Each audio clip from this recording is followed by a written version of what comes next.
¿cómo están? A ver, les voy a proyectar ahora la exposición. Mucho gusto, soy el doctor Joel Peláez, médico reumatólogo del Hospital 2 de Mayo. El día de hoy vamos a tratar un tema bien sencillo, que es la artrocentesis y el estudio de líquido sinovial, ¿no? Como método de apoyo diagnóstico. Vamos a cargar la imagen un momento.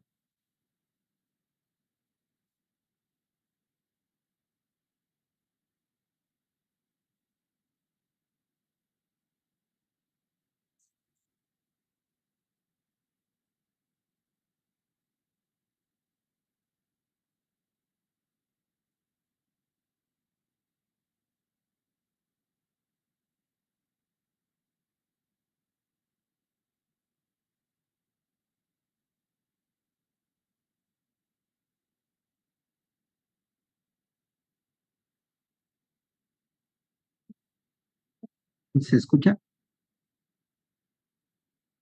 ¿Y se ve la imagen? Sí, doctor.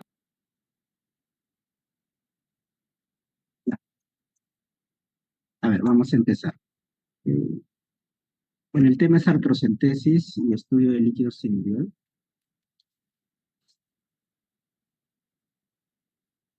Ustedes tienen que tener esta herramienta como una herramienta de apoyo. En sí es un método de diagnóstico que, si bien es útil para varias patologías, hay principalmente dos patologías donde cobra mayor relevancia, que son las que vamos a mostrar en un ejemplo que voy a describir a continuación.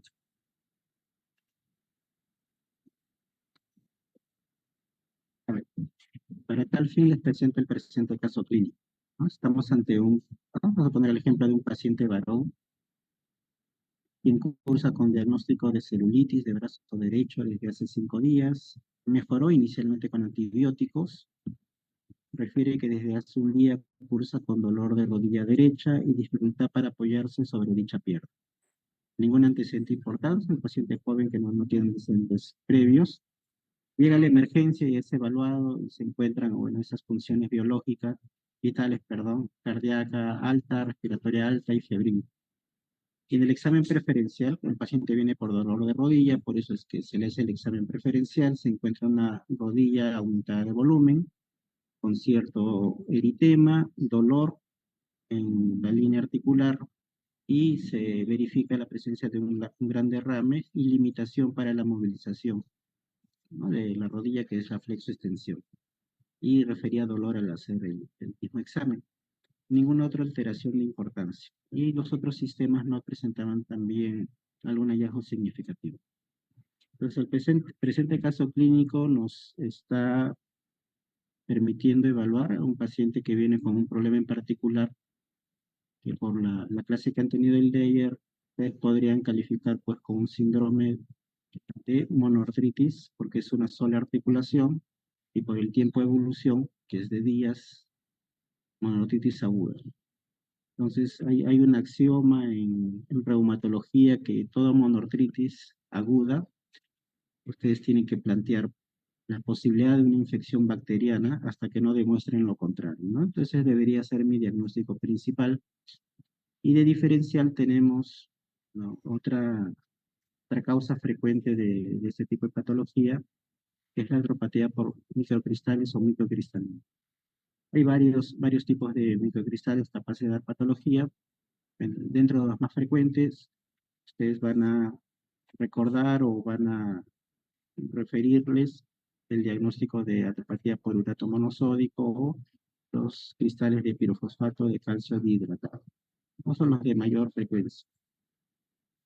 Pero este diagnóstico, uno puede plantear un plan de trabajo variable, ¿no? Es un paciente con un cuadro infeccioso, entonces hay que tomarle de repente pruebas como un hemograma, reactantes de fase aguda como la velocidad de cementación, proteína C reactiva.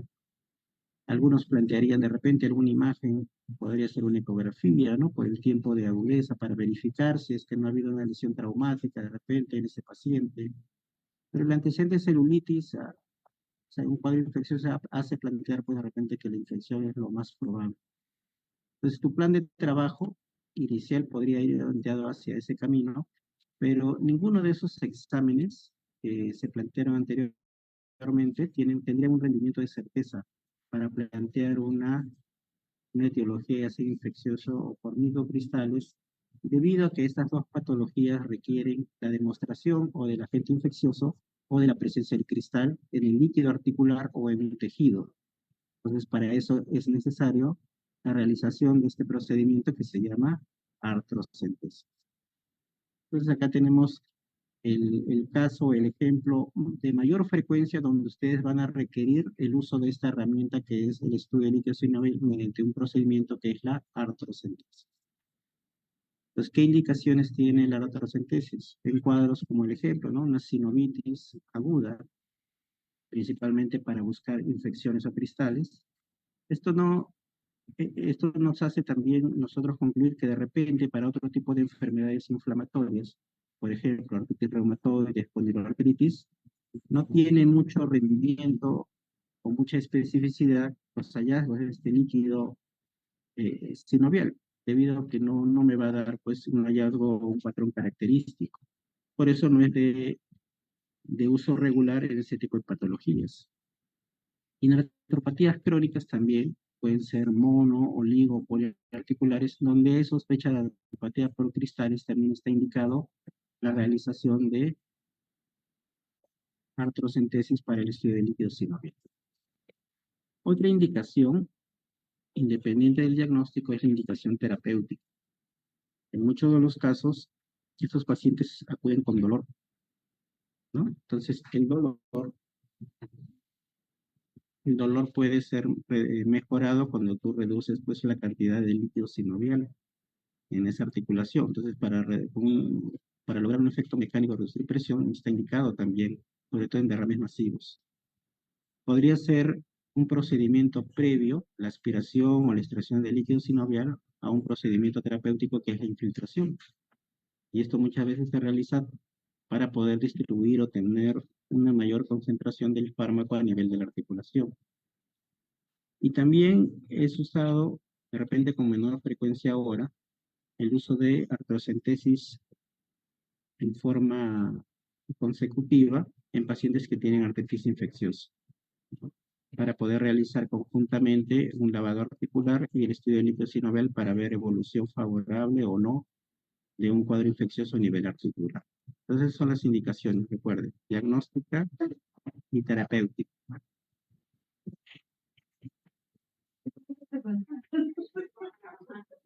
Acá hay un ejemplo, ¿no? Acá tenemos una imagen de una rodilla. Para esto hay una técnica por el cual se elige la vía de acceso, la mejor de poder de abordar. Y como vemos, acá hay un líquido que es patológico, ¿no? El líquido tiene características muy diferentes a las que estamos viendo en esta jeringa. Aquí hay un líquido purulento, de repente también un poco sanguinolento, por eso es de coloración turbia y también media rojiza. La artrocentesis en sí debe ser una técnica aséptica por el riesgo de llevar germen pues dentro de la articulación, que es una cavidad aséptica en sí. Entonces nosotros no debemos olvidar todas esas medidas de protección, tanto para el paciente como para el evaluador o la persona que realiza el procedimiento. Siempre se recomienda el uso de guantes. Es importante estar cómodos, tanto el paciente como el que va a realizar el examen. Por eso la posición del paciente es muy importante y esto aplica también para las infiltraciones. Los puntos de acceso son importantes para evitar el menor tipo de lesión pues, concomitante, como puede ser la lesión de un vaso, o en el caso de procesos infecciosos cercanos a la articulación evaluar, también hay que tener cuidado pues, de no llevar gérmenes que se encuentran en el tejido subyacente de la articulación. La técnica no debe ser agresiva, debe ser, si es que uno ha posicionado bien la aguja, la aspiración debe ser muy sencilla de hacer, no debe haber resistencia. Y recuerden que como se va a hacer un estudio para búsqueda de gérmenes, pues los frascos deben estar disponibles y deben ser estériles, principalmente para búsqueda de gérmenes. Para la evaluación fitoquímica no es necesario que sea de este tipo, pero se suele emplear en sí por la posibilidad de tener que evaluar la presencia de gérmenes. Bueno, uno va a tener algunos parámetros de normalidad. Acá hay algunos valores de referencia. Pero en general, lo que podemos nosotros pues encontrar es que este líquido no coagula, es un líquido fluido, principalmente por la ausencia de fibrina. Si bien es cierto, hay mucopolisacáridos que le dan cierto grado de viscosidad, este no llega a coagular. La celularidad es bien baja, ¿no? Menos de 100 por, algunos hablan incluso hasta 200 por microlitros, y no hay predominancia en sí de una estirpe celular de glóbulos blancos. O sea, el conteo neutrofílico de linfocitos debería ser bajo en estos pacientes. Si uno aplica ácido acético a esta muestra de líquido sinovial, podría lograr la polimerización del ácido hialurónico contenido, lo cual produce pues coagulación de la muestra. Y eso es normal. Si la cantidad de ácido hialurónico es adecuada, debería coagular la muestra al añadir ácido acético. Y eso se le conoce como un test de mucina o test de coagulación, el cual normalmente debe ser positivo, es decir, que la muestra coagule. Bueno, otros valores bioquímicos, en el cual encontramos un nivel de pH, la cantidad de proteínas, y otros valores más que los muestro acá porque son informados en un estudio de líquido sinovial, pero que para efectos de los diagnósticos que estamos planteando, que es patología infecciosa y patología microcristalina, no tienen mayor importancia o relevancia. Entonces, cuando ustedes vean un resultado del líquido sinovial, a diferencia de otros fluidos corporales, como puede ser el acítico, el pleural, en este caso nosotros podemos encontrar sí alteraciones, pero que no me acercan o no me aproximan a una posibilidad diagnóstica. Yo sé que ante procesos inflamatorios pues va a haber variación en el nivel proteico y de glucosa, pero no es específico para una patología como si pudiese ser de ayuda en los otros líquidos corporales. Entonces acá tenemos el, el estudio macroscópico. Normalmente estos son patológicos, estas tres muestras. Normalmente es transparente, un líquido claro. Acá ya vemos que de acuerdo a la celularidad, porcentaje de glóbulos blancos va a haber pues una mayor turbidez del líquido.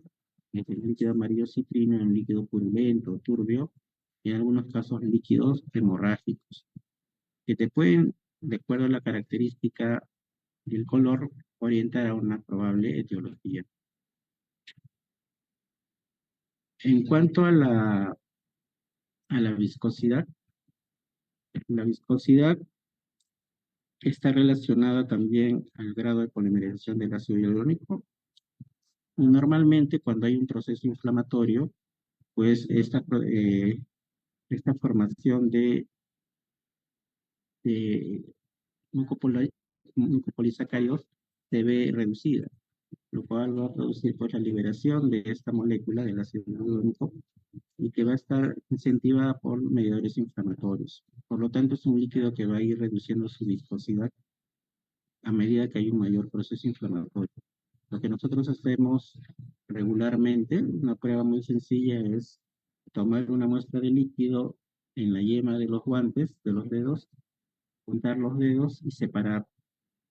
Normalmente esto debería extenderse más allá de 3 centímetros, ¿no? Cuando uno trata de ver pues, el grado de estiramiento de este líquido sinovial, pero cuando existe un proceso inflamatorio, vamos a ver que en una distancia menor a esta ya vemos que no se logra o se rompe, ¿no? Esta continuidad del líquido sinovial.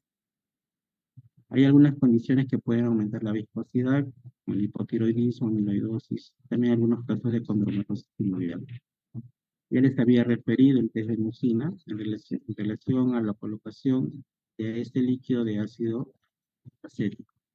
Acá tenemos un ejemplo de cómo el líquido sinovial en un proceso inflamatorio, al añadir ácido acético, no coagula, a diferencia de un líquido normal que si le añades ácido acético, sí coagula.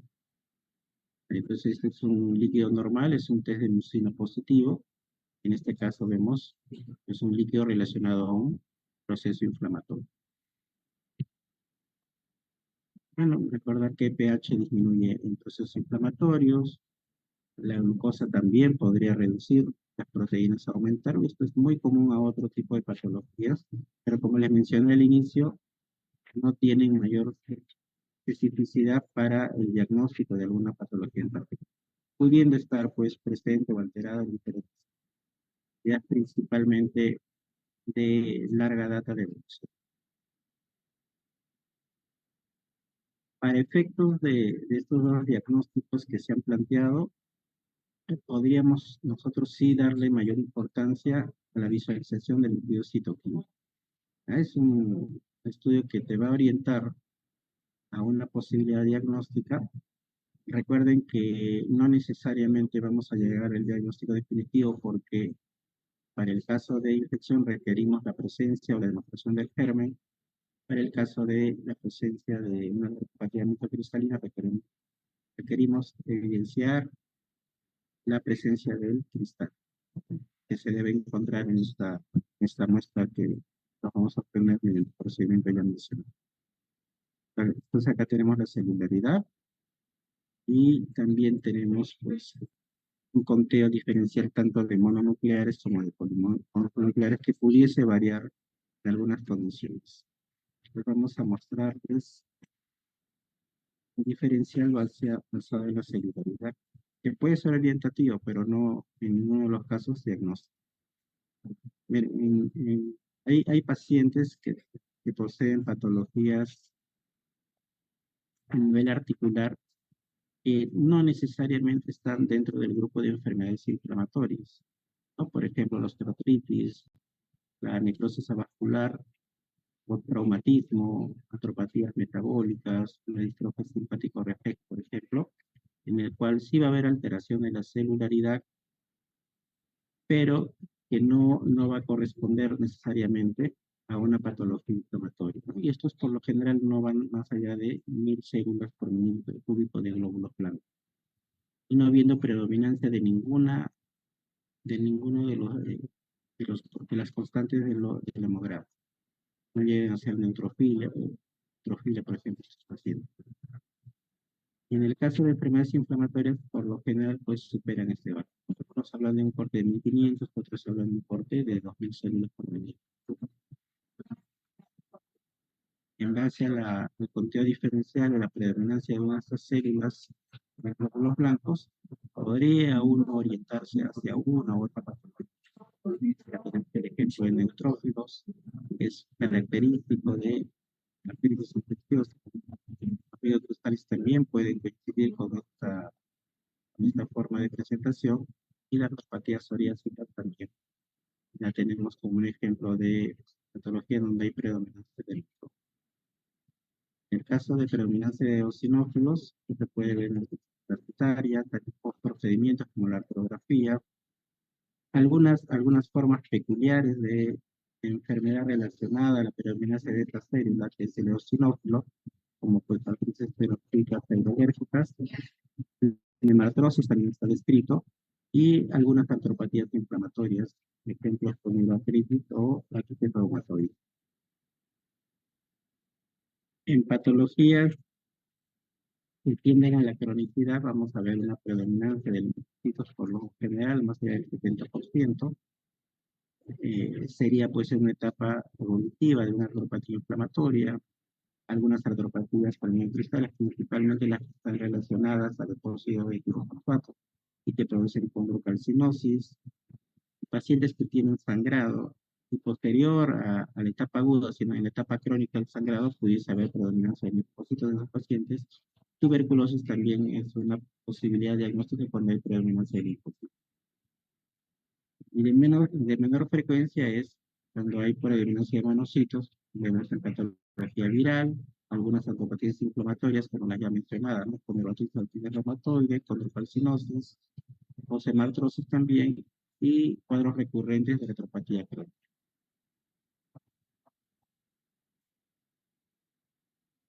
El líquido también me permite hacer búsqueda de cristales como un método diagnóstico para este tipo de artropatías.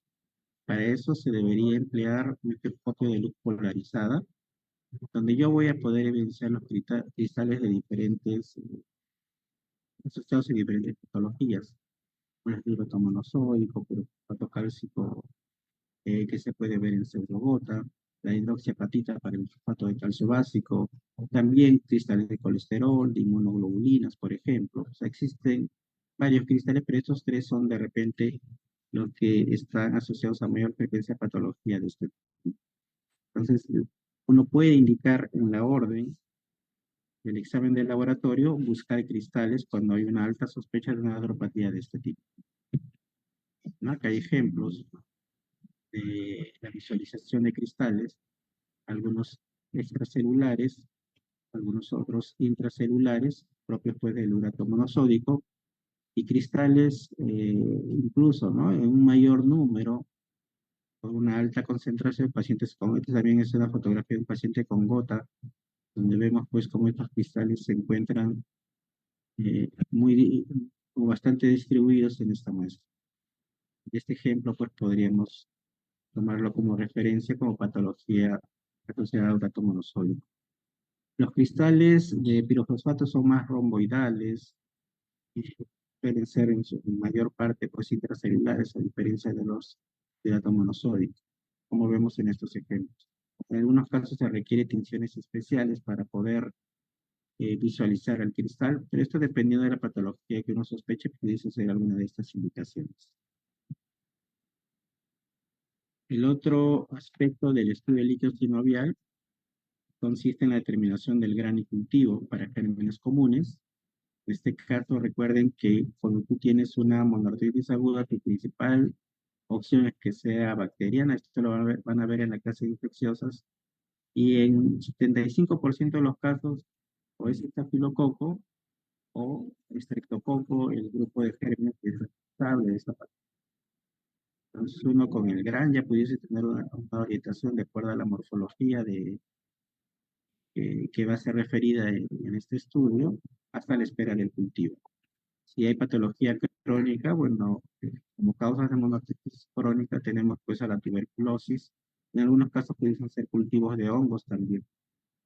Las pruebas inmunológicas, como por ejemplo la realización de anticuerpos antinucleares u otros anticuerpos, si bien es cierto en estudios se ha demostrado que existe una correlación en la presencia de estos anticuerpos en los líquidos o fluidos corporales, para efectos de diagnóstico el rendimiento es bajo, lo cual quiere decir de que no es frecuente hallar. Entonces no es una prueba de rutina indicada cuando yo sospecho de una enfermedad autoinmune y en el cual yo voy a hacer o voy a requerir búsqueda de anticuerpos. No es recomendado pues el extraer líquidos corporales para búsqueda de anticuerpos, ¿no? Se debería hacer en otros medios que han demostrado mejor rendimiento, como es el sérico. En base a las características principalmente celulares, a la predominancia de leucocitos, o el perdón, número de leucocitos, y la predominancia en el diagnóstico diferencial de polimorfos nucleares o no, se ha hecho una clasificación de los del líquido sinovial en 4 clases, clase 1, 2, 3 y 4, que anteriormente pues también eran llamados no inflamatorio, inflamatorio, séptico o hemorrágico. Entonces tenemos que los líquidos clase 1 no inflamatorio tienen una baja celularidad, a diferencia de los inflamatorios sépticos que va aumentando el porcentaje de leucocitos. Si bien es cierto, acá hay un espectro amplio que puede ir de 2000 a 75.000, la mayor parte de patologías no van más allá de 10.000 células, en el caso de patologías inflamatorias. Las que aumentan este porcentaje a valores pues muy altos son las artropatías microcristalinas, o la gota, la pseudogota, que son las patologías que pueden llegar a estos valores, siendo una patología que da un líquido inflamatorio. Por eso es que este rango se ve muy variable. En el caso de infecciones, también me hacen referencia a una celularidad muy elevada, pero en la vida real muchas veces va a depender del tipo de germen que se encuentre. Si yo hablo de estafilococo o estreptococo, pueden dar celularidades muy altas como la que vemos acá. Pero hay otro tipo de gérmenes, en condiciones especiales de los gérmenes que colonizan la articulación, y pudiesen dar una nacionalidad no tan alta, valores de 10.000, 20.000, de repente lo bajan. Lo que sí es cierto es que el porcentaje de polimorfos nucleares va aumentando a medida que el líquido pues aumenta la celularidad, ¿no? Para poder relacionarlo con una clase 1, 2 o 3, con el cual hay una alta prevalencia de polimorfos nucleares. A pesar de eso, no es específico para el diagnóstico de una artritis infecciosa si es que no encontramos gérmenes en el líquido de clase 3, que es la condición necesaria para decir que este líquido es seco, a pesar de la celularidad. Entonces, si usted le pregunta cuál es el parámetro más importante para definir a la clase 3, es la presencia de un cultivo, o un GRAN también podría ser, como una prueba interna positiva. En los otros casos, clase 1 y clase 2, con la celularidad es que hacemos la diferenciación. En la clase 4 no interesa mucho la celularidad de glóbulos blancos, sino la presencia o no de sangre en la muestra, para decir que es un líquido hemorrágico. En base a estas 4 clases, ustedes también podrían hacer un diferencial, ¿no? Anteriormente habíamos visto en base a el tipo de conteo celular predominante, sea neutrófilo, sinófilo, linfocito, monocito, pero acá podemos hacerlo en base a si es un líquido clase 1, 2, 3 o 4, ¿no? Y en forma sencilla podemos resumir de esta manera, ¿no? ¿Cómo deberíamos leer esta tabla? Vamos para la más sencilla. Clase 3 solo da las arterias infecciosas, referidas a gérmenes bacterianos. Acá no están incluidos micobacterias, por ejemplo, ¿no? Realmente gérmenes comunes nada más. En la clase 2 están todas las patologías inflamatorias, incluyendo algunas autoinmunes. Entonces tenemos artritis reumatoide, las artritis juvenil, las espondiloartropatías seronegativas, las enfermedades difusas del tejido conectivo como lupus, las miopatías inflamatorias, esclerodermia, algunas vasculitis. También podría entrar el diferencial infecciones, pero de corte viral, mitobacterias o hongos, que suelen dar clase 2. Mire, a pesar de que son infecciones, no están clasificadas como clase 3. Porque recuerden que esta clasificación está en base a la presencia de un cultivo positivo y a la celularidad, ¿no? Cosa que no encajaría con la presencia de estos gérmenes para estas definiciones. En clase 1 se diferencia mucho de la clase 2 porque van a haber coincidencia de algunos diagnósticos en la presencia o no de lesión vascular. En la clase 4 si hay lesión vascular o hay una coagulopatía que justifica la presencia de hemorragia, ¿no? Como el trauma, esta patología tumoral que es la sinovitis bilateral pigmentada, tuberculosis, por ejemplo, tumores, coagulopatías como la hemofilia, por ejemplo, artropatías neuropáticas como la que sea en diabéticos, ¿no? La artropatía de Charcot. Y cuando hay lesión vascular la clasificamos clase 4, si no hay lesión vascular clase 1, por ejemplo, ¿no? La enfermedad degenerativa más conocida como la artrosis o osteoartritis encontramos en la clase 1. Traumática, si no hay lesión vascular, va a estar en la clase 1. Y la necrosis vascular también en la clase 1. Entonces, este diagnóstico diferencial podría ustedes hacerle de utilidad, pues, hacerle de utilidad para que puedan enfocar mejor a sus pacientes. Y creo que será la última diapositiva. Es un tema en realidad sencillo que tiene indicaciones específicas para diagnóstico, cristales e infección, en el caso de agudas, cristales más para la patología crónica.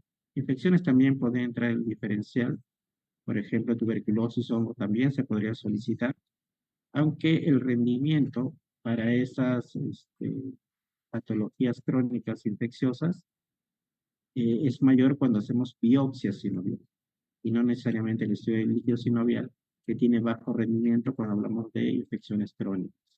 Pero podría estar indicado, ¿no? Si hay una alta carga de esos gérmenes, podríamos encontrar la posibilidad del BK o el estudio para hongos en estas muestras.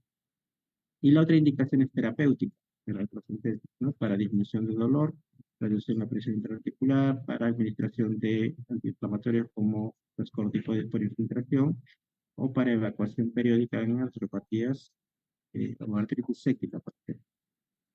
Bien, si tienen alguna pregunta, podrían hacerla en este momento.